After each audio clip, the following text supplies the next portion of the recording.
Before we get into today's episode, don't forget to sign up to the book and the VIP newsletter at thehighestandbestuse.com. For the book, you can get that at Amazon, Chapters, Barnes & Noble, all of these places in paperback, ebook, hardcover, and of course now the Audible version as well. So grab the book, sign up to the VIP newsletter, thehighestandbestuse.com, and now to today's episode.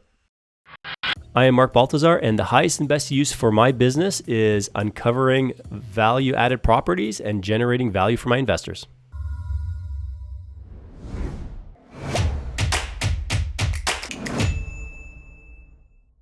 Thanks for tuning into the Highest and Best Use for Real Estate podcast, where we talk techniques to optimize your land, structure, skill sets, and time, as well as the highest and best use principles to make your business more profitable, productive, and efficient.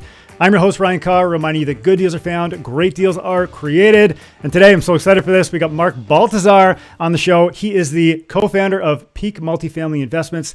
He's transacted over $100 million in real estate, and he's also the co-host of the Multifamily Real Estate podcast. Mark, thanks for being here. Yeah, thanks for having me on the show. I'm so excited we could do this. I know. We've talked about it for a little while, and I'm glad that it's actually happening. We're here. Yeah, we're here. So today for the show, starting a fund, picking a province, and finding buildings that work. That's the key topic. So before we get into finding buildings that work, which is where we'll start, tell the folks a little bit about yourself. Yeah, so I've been investing in real estate for, I guess, since 2016 or so. Actually, so bought my first property 2016, educated myself probably from 14 to 15. Yep. Thought about investing in real estate probably for 8 years before that and didn't do anything. Really? Yeah. So my wife and I, Were you attending the seminars and you're like, shouldn't I? No. So I would watch stuff, would hear other people. I had a friend who in his early 20s had, 4 duplexes. Like, how did you do that? Is this magic? He showed me how to do that. Is this magic? And I think it was just complacency. Like, next year, we'll do it next year. We'll do it next year. Right. And kind of didn't have the sense that we were running out of time. Right. And then it was 2000. So I was 30 and thought, okay, by 35, we have to do it. So finally, that was the first time that we got into real estate. So, but there was a lot of just thinking, not doing, right? And the reason why I bring that up, because I think it happens to a lot of us or a lot of people. I can't do it, or there's hurdles, or I don't know how to do it. I mean, there's so many resources now, right, including this podcast, that teach people how to actually do it. So anyways, so started with wholesale. Actually, my first deal was supposed to be a wholesale, ended up being a flip, did a bunch of flips for a bunch of years.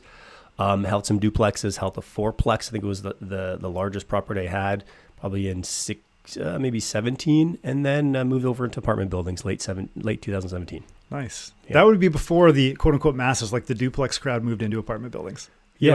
like 5 years ahead of them. I mean, multifamily, I think, is becoming popular. I think part of it is maybe the financial model doesn't work as well anymore in terms of pulling all your money. Also, I think, once you get to a certain number of properties, it is more difficult to qualify, right? So then commercial becomes a little bit easier, perhaps. So I think it's a bunch of factors that are pushing people into, or at least pushing people to consider multifamily. Yeah. $100 million in real estate. That's a lot. Yeah. I think it's a combination with buildings bought and a lot of the flips sold, right? Bought and sold.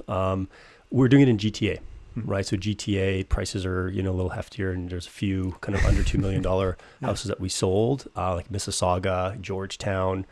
Didn't do anything in Toronto, Brampton. So those are, you're buying almost, close to $1 million, selling it close to $2 million. So just those two transactions alone start to add up.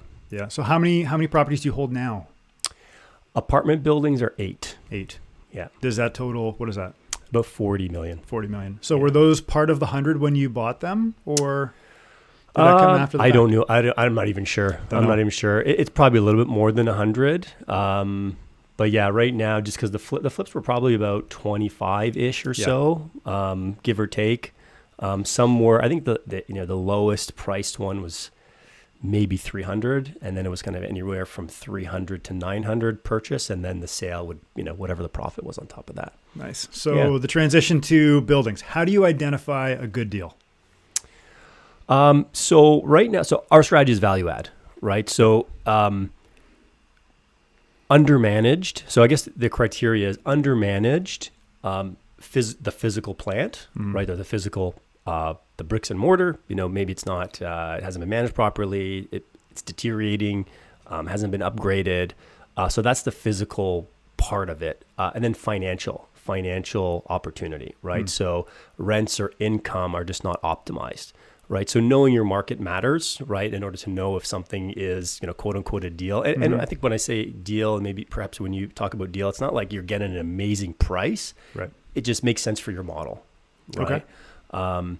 So what does that mean? So for anybody who doesn't really know how multifamily is valued, what does that mean? Okay, so for us, there has to be enough kind of meat on the bone, meaning that there's enough opportunity for us to acquire it, apply our systematic approach to repositioning the asset, and then refinancing and having some extra value for either for refi or just holding in cash flow. Okay. Right. So the way I like to position it for people that may not be familiar so much with real estate. Is even business. Like some companies buy businesses that are not performing really well. They implement new management, new systems, and over the course of a bunch of years, that business is improved. It's performing better financially. The valuations are up. Either they sell it or hold it. So that's kind of what we're doing, but with apartment buildings. So we're identifying businesses because they are mini businesses. They really are. They're mini businesses that we think are probably not being managed to its full potential, its highest and best use, right? And so we think we can do a better job than the current owner for whatever reason, right? And then that's what we acquire. And then we typically, that process for us is anywhere from 18 to 24 months to kind of the repositioning of it, right? Repositioning it to attract better tenants, perhaps higher paying tenants, repositioning the physical assets, so the look, feel, to attract better people, and the repositioning of its financial performance. Are you somewhere in the middle? Are you high end? Are you low end? Like, what's your model? I don't think we're high end. I would say we like to call our renos kind of condo quality, right? So we're spending about 55K per unit, like say a 1 or 2 bedroom. Yeah. Which is a fair amount for a 1 or 2 bed. Like that's enough, right? Yeah. I mean, it's, we're looking at, our most recent project right now, Mississauga, right? So it's kind of the heart of Mississauga. So they're not smaller markets, they're premium markets. We're spending about 55K. They're 750 square foot units. Yep. That includes appliances, AC. God, appliances are up now, eh? Appliances are up. Jeez. Although we're not dealing with supply issues so much anymore. The supply chain was a big problem about a year ago. You really have to order them in advance. Now it seems like it's getting back kind of on track. But yeah, I mean, they're nice units. They're nice units. So we're competing, I think, with condo in terms of the unit. Our facilities, like we don't have the amenities of a condo. We don't have a pool. We don't have a kind of a gym. We don't have kind of a yoga studio or kind of retail on the bottom. But the unit itself is a nice unit. So from a price point, for those that don't want to pay perhaps a premium for a condo with all those, or rent a condo with all those facilities, they can still get a good unit in a good market, good location without all the bells and whistles outside the unit. All things being equal, if you look at condo versus rental, and you said in the same market, let's say one building is across the street from the other, same square footage, same layout, same finishes, what would a condo building rent for with the amenities versus a non-condo building, like something you guys would do with equivalent finishes but no pool? Sure. Okay, so let's take this Mississauga building that we have here in Ontario and Dundas, right? There's a lot of condos there, and we have our building there, and there's other kind of developments going on. So our two bedroom just rented for $2,400. Okay.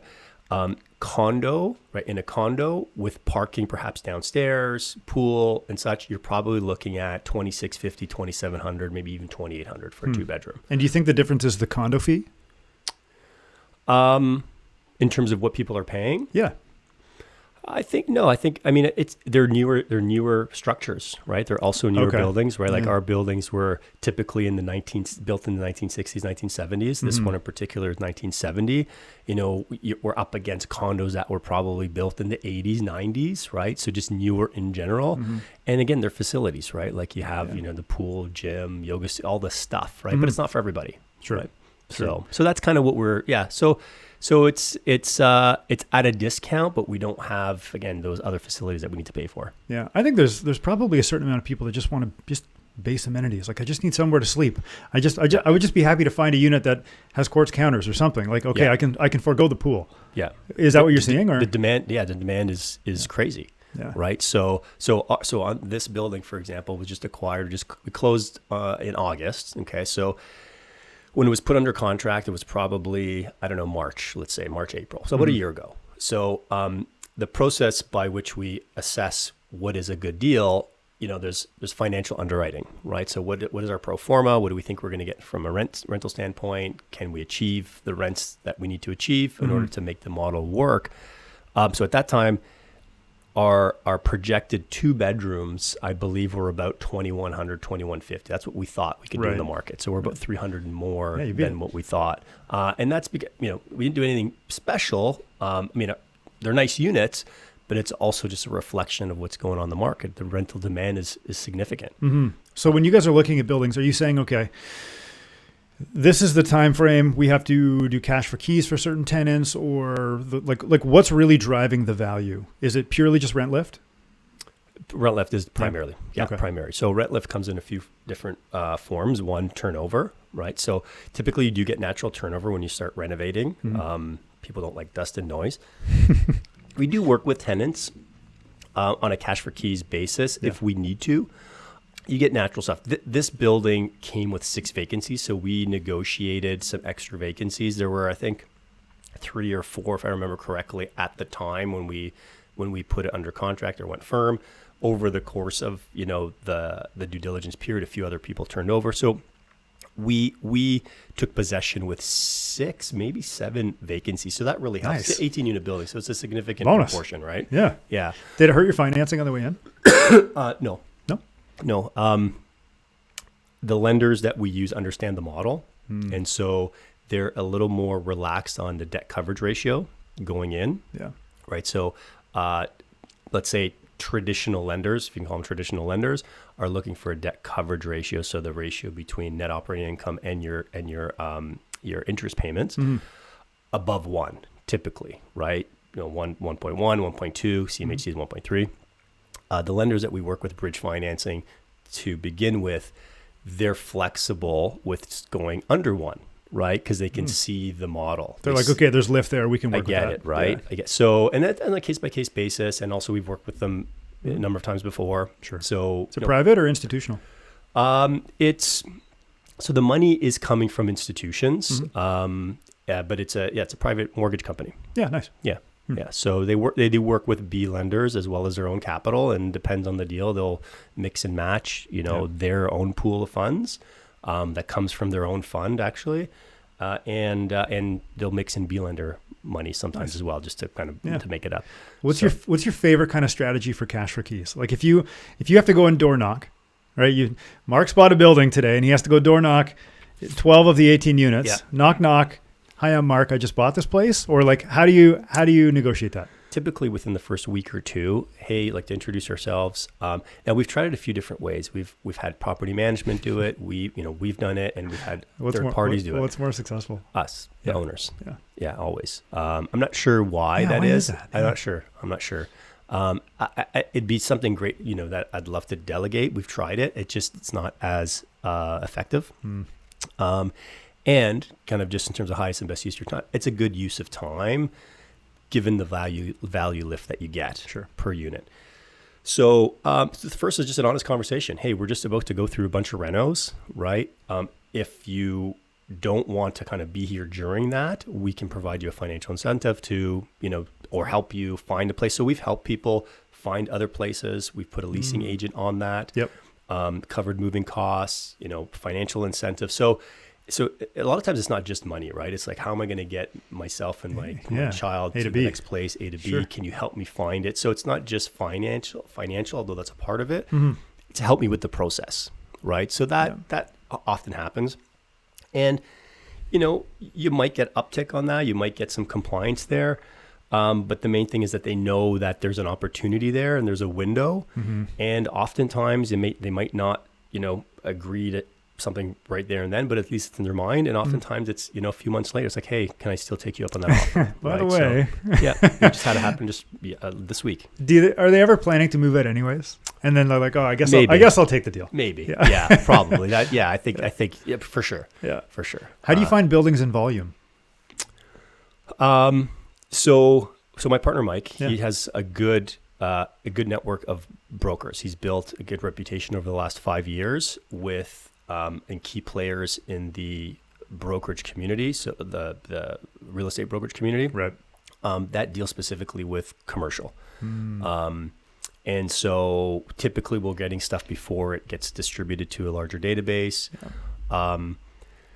We have bought on MLS. So MLS, there's deals on MLS. I think, MLS sometimes gets a bad rap. Whoa, hang on there, Bingo. Don't forget to check out the Highest to Best Use playbook. Before we get back to the episode, Amazon, Chapter, Barnes & Nobles, all the different places. You can go to thehighesttobestuse.com for direct links, or you can check it out on those websites directly, and you can get it in hardcover, paperback, and ebook. And of course, we talk about the 3 tenets, the core tenets of the highest to best use: land, structure, skill sets, and time.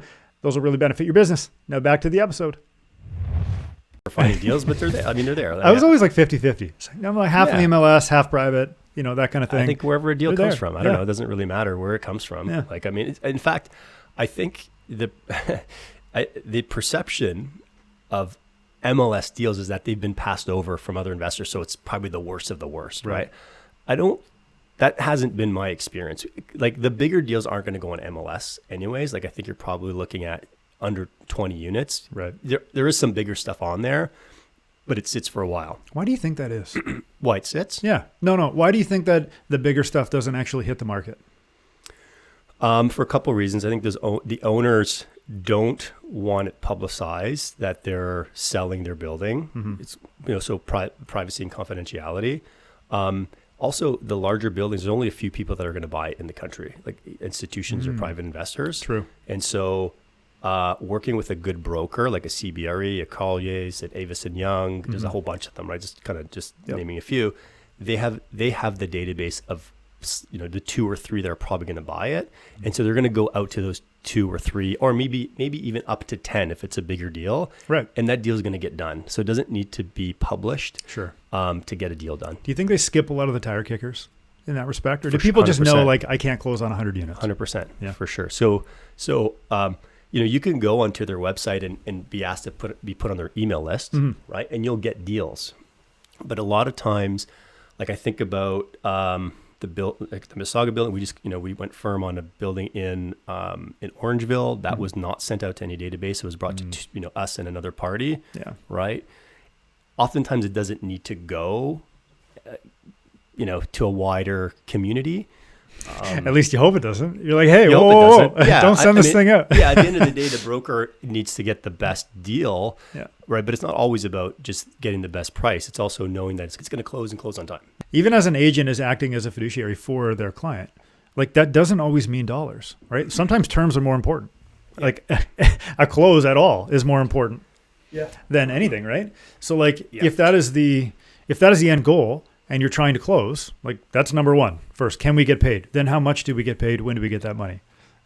Yeah. It's not always about the dollars. Yeah. I think that's the fundamental basis of wholesaling. And that's why wholesalers are able to get deals. Yeah.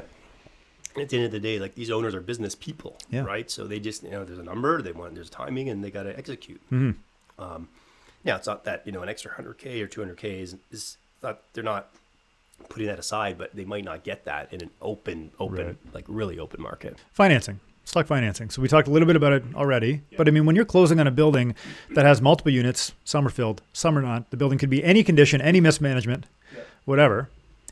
Like talk about that process. How does that work? Basically, we're looking at, it's all debt coverage ratio essentially, right? I mean, just, cap rates play a role, but it's about can the building service the debt? Now we're buying value add. The serviceability is much lower because that's what we're buying, and it's value add, right? Yeah. It's by definition it's generating less income than it probably should. All right, so let's change gears here. So picking a province, there's a lot of people that go from Ontario to Calgary or Ontario to Nova Scotia or Ontario to like some other place, the States. Yeah. Why do you predominantly stay in Ontario? So our couple of reasons. So like one of our investing principles is to go into strong markets, and not that there aren't strong markets outside of Ontario. But if you look at the fundamentals in Canada, let's say, I think U.S. is a different, so I can comment on the U.S. as well. Sure. So our goal is to generate ROI primarily through capital appreciation, right? Cash flow is a little part of it, but capital appreciation is really kind of what we're looking to, is our strategy in generating value for our investors.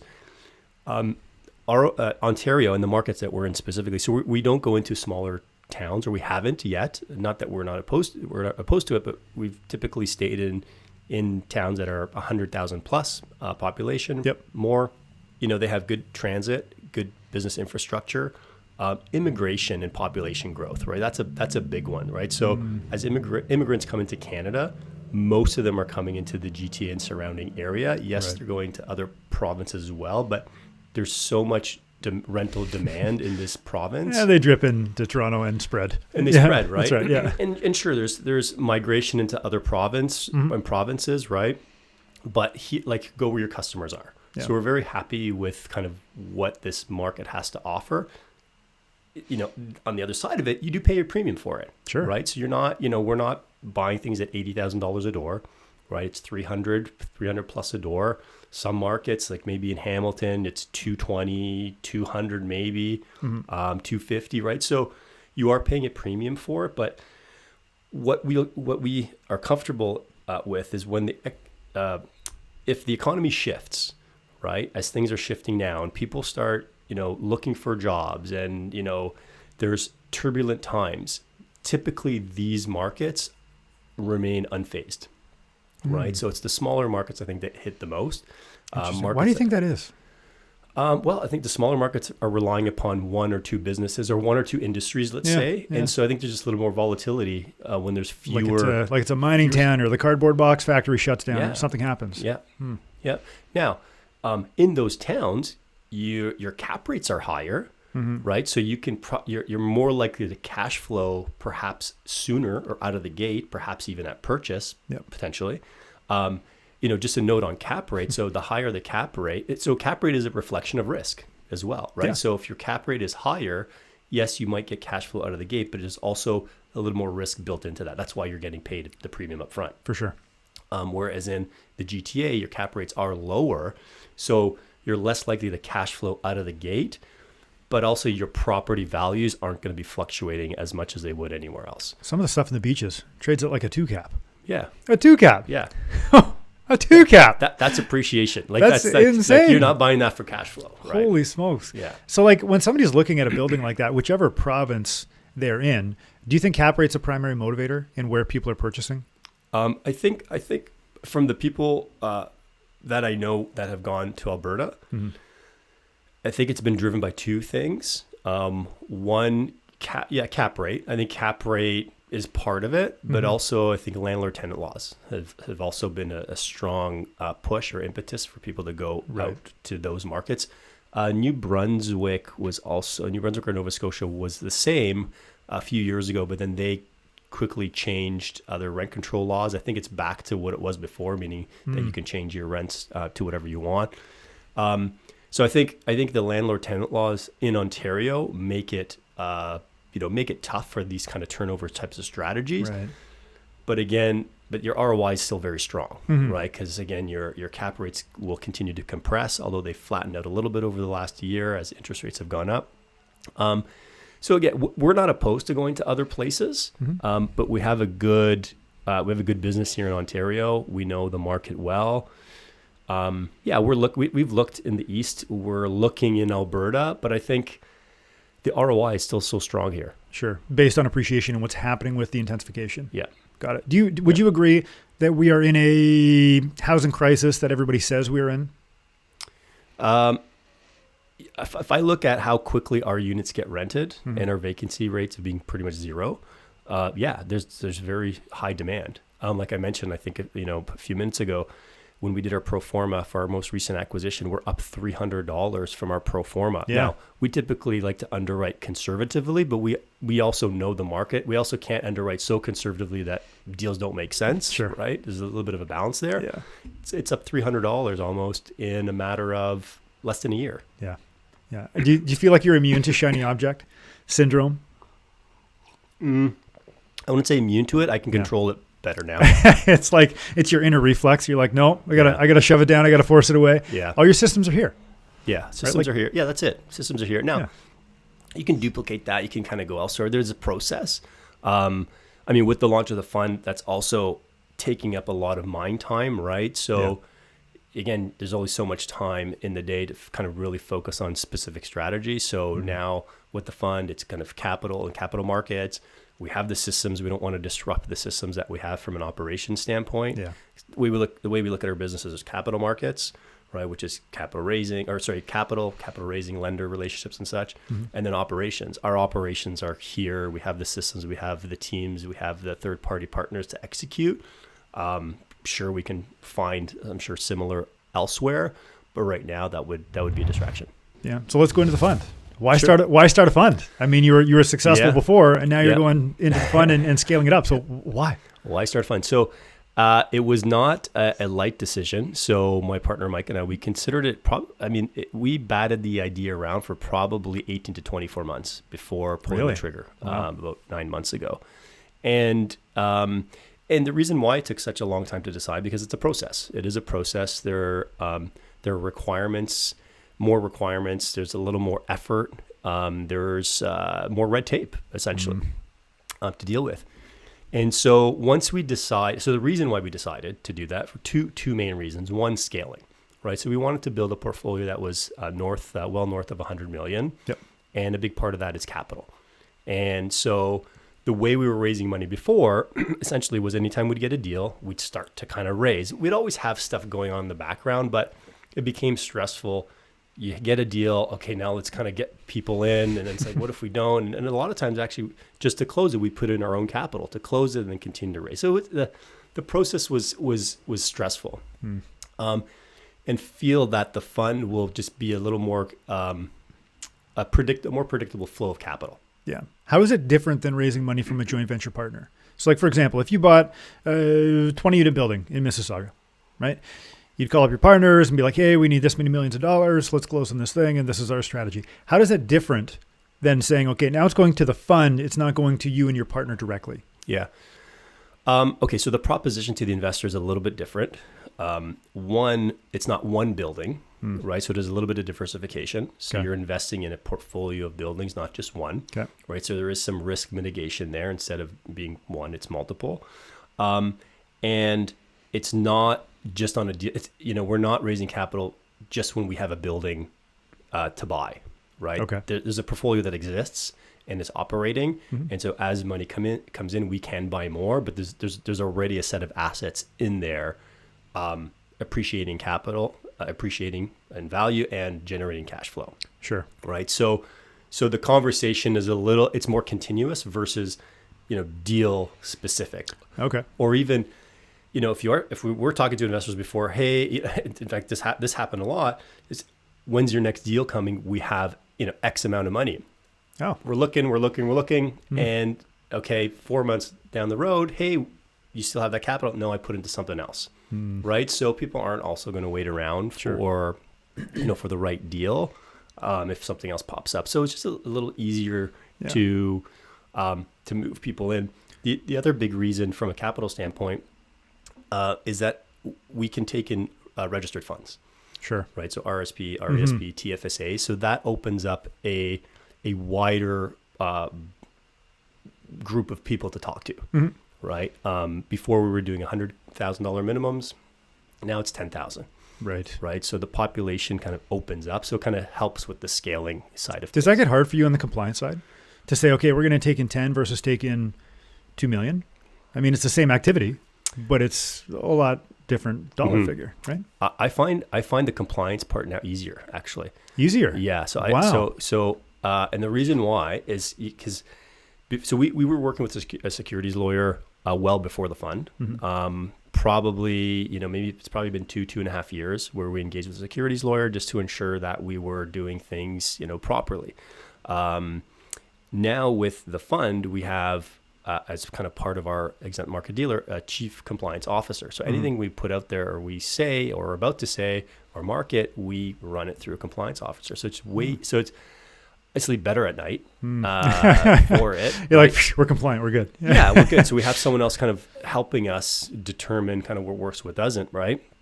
And so less hesitant in kind of putting material out there. So you can focus on deals and they can focus on the back end. Yeah. And so that's the other reason that we wanted to go down this path, is just more compliance, right? Being able to be a little bit louder, I think, with our marketing, talk to more people, but also stay within the confines of the securities commissions. Yeah. If you went to Alberta, I mean, the Ontario Security Commission is one entity, but what happens if you go to another province? Do you have to re-register somewhere else?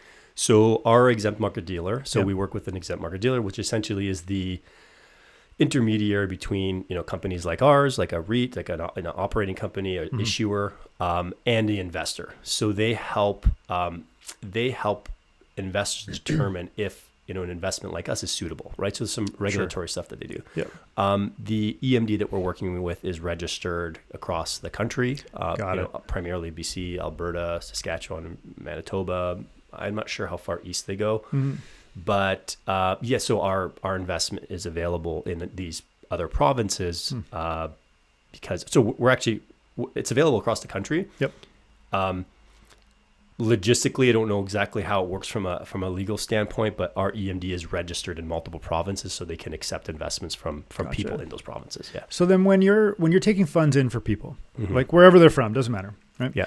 If you don't have a deal now, you'd mentioned if we don't have a deal now, we lose that opportunity because 4 months down the road, somebody spent their money on something else, right? So when you're taking in funds today for a deal that may or may not come in 6 months or 4 months or 8 months or whatever, how do you provide a return on their capital to them in the meantime without having an asset to actually put it towards? I know it's going into a pool, but the next asset purchase. So there's assets already in the fund, right? So that's part of the fund, kind of the fund management exercise, right? Is let's say we're sitting with $1 million in our account from investor funds. Unspent cash. Unspent cash, right? So there's $1 million.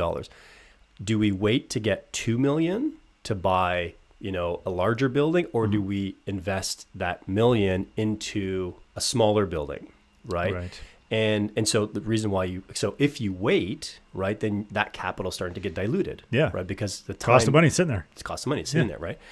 So you have to pay a return on that while it's in your possession. Yes, it's in. Yeah, So as soon as it's in, right, the expectation is that it's going to generate the target returns, right? So part of our job, right, that's the other nuance that we now have to deal with, is the timing and the use of funds. Right. What's going to be the best use of those funds?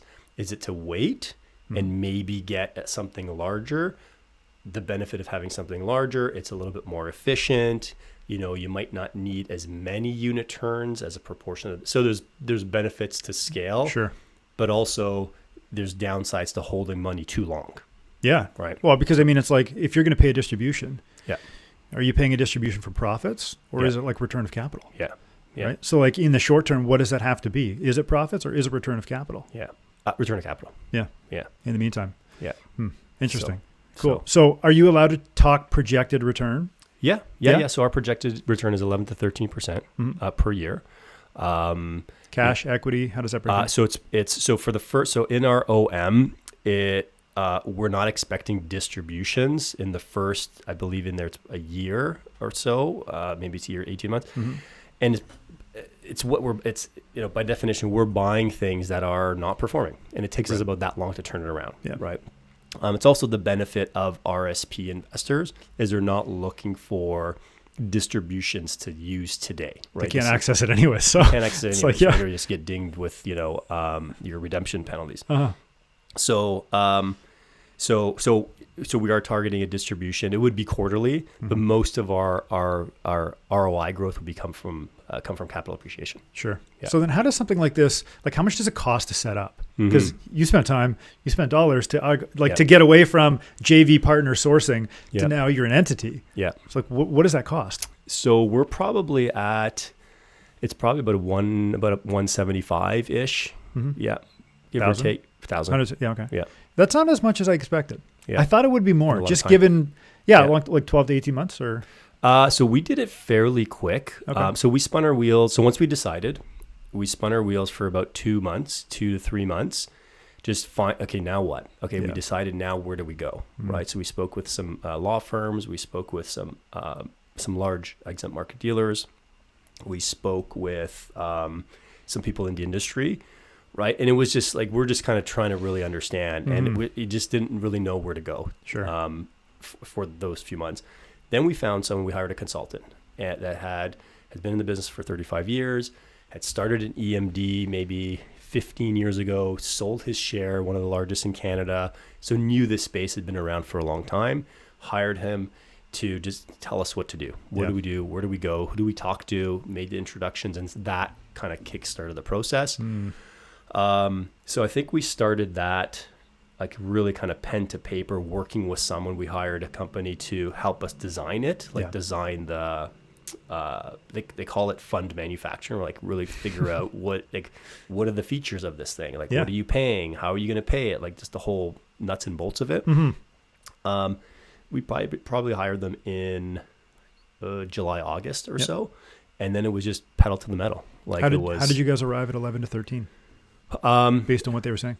So part of it was to make sure that the buildings that we're going to put in there, we're going to be able to do that. So to be conservative, first of all, want to be a little more conservative. Like our private stuff, the stuff we were doing before the REIT, we're paying more than that. Right. But now there's some extra fees that cost of compliance. There's cost of compliance. Sure. Stuff, right. We actually wanted to target a little bit more, but our working with the people that we work with suggested, hey, for this category, that's a good number. It doesn't scare people away. Like once you start getting into a higher number, I think like the people we're surrounded with, like you and I, Ryan, like in the meetups or our network, they can all do some fairly heavy ROI numbers, right? But most people, like the retail market, when they see numbers of like 15 plus, it's a scam.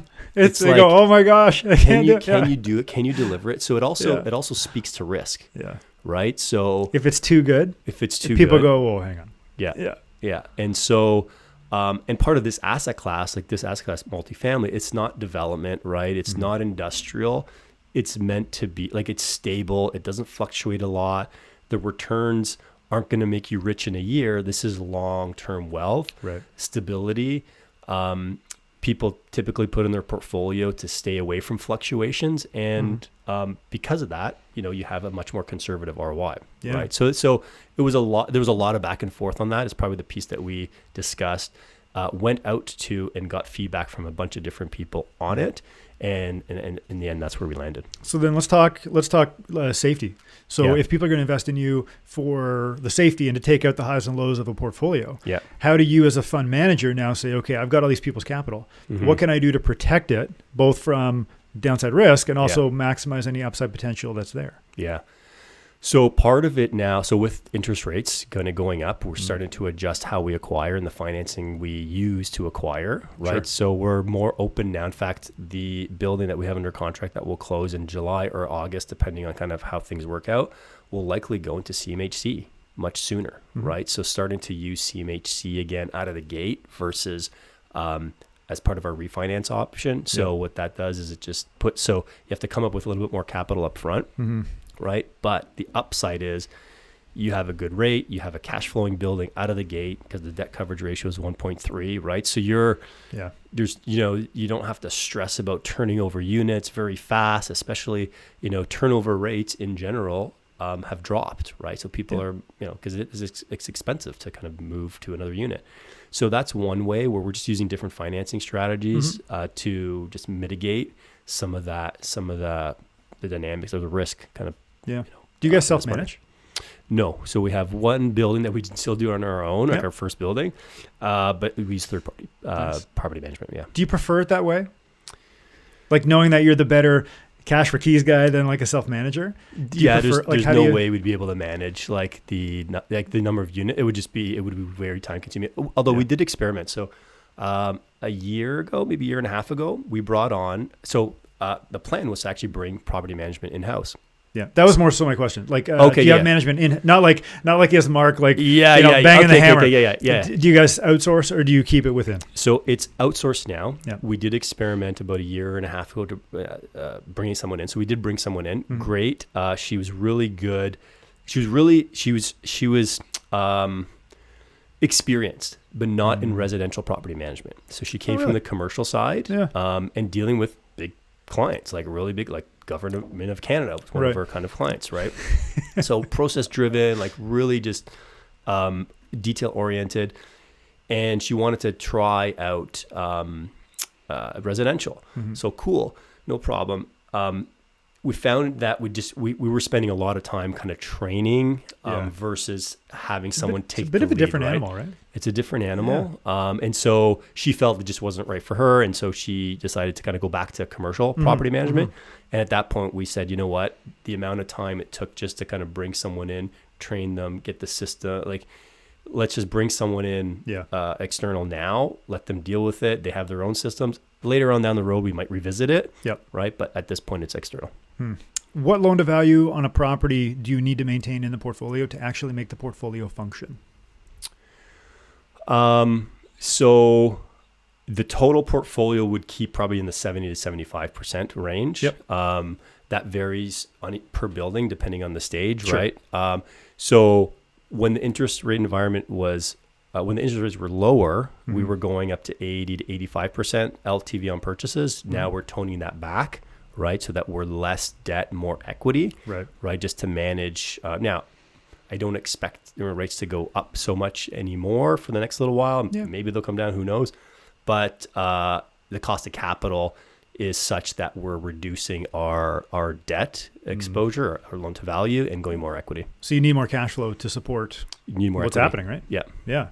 Interesting. Okay. How do the investors feel about that? Like, because your ROI is going to come down a little bit, right? Yep. But then the cash flow is also there so that distributions function too. Yeah. So that's right. So when you're going in with higher loan to values, your ROI is very good because you're coming up with less cash, right? So it's a function of, the amount that you put in, but your cash flow is less, right? But so the trade-off is you have more money in, your ROI may not be as strong, but you're cash flowing a little bit better. So it is a trade-off. That's good. I don't know if I asked you this. I might have asked you this before, but in terms of the way that your distribution works, would it be 11 to 13% of equity, cash flow, or some combination thereof, or how does the distribution function? So the total return is 11 to 13 targeted, and then a portion of that would be distribution. We're going to target probably around 4%. Is that like a quarterly thing? It would be paid out quarterly. So annual, it's annualized, but paid out quarterly. Awesome. Yeah. Cool. What do people not know about setting up a fund that you think that they should know? Like, what's happening behind the scenes where you're like, we are really doing this for us, or we're really doing this for the investor that people don't get to see? Yeah. I think it takes longer than you think. I think that's part, I think there's always like these, and maybe the book, that I write eventually is like, here are the steps, because there's nothing out there that says, here are the steps. Like people that we've talked to and helped us, here's what you need to do, the macro steps, but there's like the nuances that are like, oh yeah. Like something as simple as opening an account, but a trust account, like that's a whole process, right? It's not like just opening a regular account. So there's all these little things at each step that I think you only know or understand once you go through it. So I think, long term it's going to work. It fits kind of what we're trying to do, but to get there, it's laborious, right? Yeah. It's a laborious process. And I think in the end, we're starting to see already the fruits of, the labor, investors are coming in. The process is simple now. Like I don't really deal so much with investors. I can have conversations with them, but our exempt market dealer is the one who deals with them, determines if it's suitable for them, right? Like that's all kind of now being done by someone else, which is nice. They're risk mitigation. That's what they do. That's their gig. Risk mitigation, right? What do they think about the market right now? Like knowing that interest rates are going up-ish, but they're kind of stable, like we talked about. Yep. Prices, cap rates, they're not as aggressive as they once were, but I mean, they're not super crazy now either. Yeah. So like, what does this person think about how to mitigate the risk of the portfolio for your investors? So, I mean, multifamily, I think is just the asset class in itself is comforting for most, right? So I think there's a lot of stuff like there's, in commercial, there's office, there's retail, there's industrial. You're purely residential?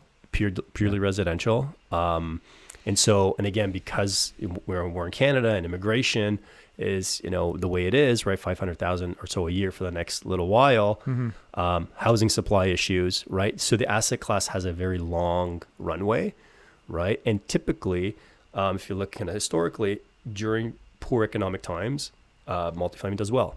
Right. During good economic times, multifamily does well, right? So it's that's a win. Yeah. So it's for capital preservation and growth, right? So you don't have to worry. So I have an RSP account where I lost half of my value over the last 12 months, right? And it's like, man, that sucks. That sucks. Yeah. When it goes up, it was good, but it also kind of dipped. Whereas this kind of is, this asset class is boring. Like it's a boring kind of investment, right? Can you invest back in yourself with the RSP? We can. Yeah, we can. There's a limit to how much we can actually put in, right? I believe, don't quote me, but this is another firm you have to hire, like tax auditors and professionals to kind of structure it as well. I believe it's 10% collectively between myself, Mike, and our families. So there is a limit, so we can't put everything in there. But yes, we can invest, and we have. 10 of the value of the fund or of your net worth? Of the 10% of the total capital raised, I believe. Oh. So total equity. Yeah. So this effectively, if somebody was strategic enough, they could open up a fund, do exactly what you're doing. And if they have a heavy RRSP amount that they didn't want to withdraw personally, they could say, well, now I have somewhere to allocate that and repurpose my own money. You can, yeah. Wow. Yeah. It'd be a lengthy exercise. It would be just to do that. Yeah. As a bonus, as a cherry on top. Yeah. Awesome, Mark. This has been so much fun. Cool. Appreciate it. Is there anything that the listeners should know more about you? No, I think, we talked about a lot. I mean, if they're interested in kind of learning more about what we do, I mean, our website is peakmultifamily.ca. We have a bunch of stuff there, but yeah, no, I mean, this was great. I mean, we continue to learn, right? The market's, evolving, right? So we're always kind of, looking at, what strategies to deploy. And again, it's an interesting time, I think, just for everyone in general, but real estate as well. Awesome. Well, from this side of the mic, you've got a real spunk for this. I think you're super excited. I can just kind of tell intuitively that you're really excited about the fund, and I wish you all the best. So from me to you, thank you for being on the show. Yeah, thank you. Yeah, appreciate it. Thanks for tuning in to the Highest and Best Use Real Estate Podcast. I'm your host, Ryan Carr, reminding you that good deals are found, great deals are created. Don't forget to sign up to the book at thehighestandbestuse.com.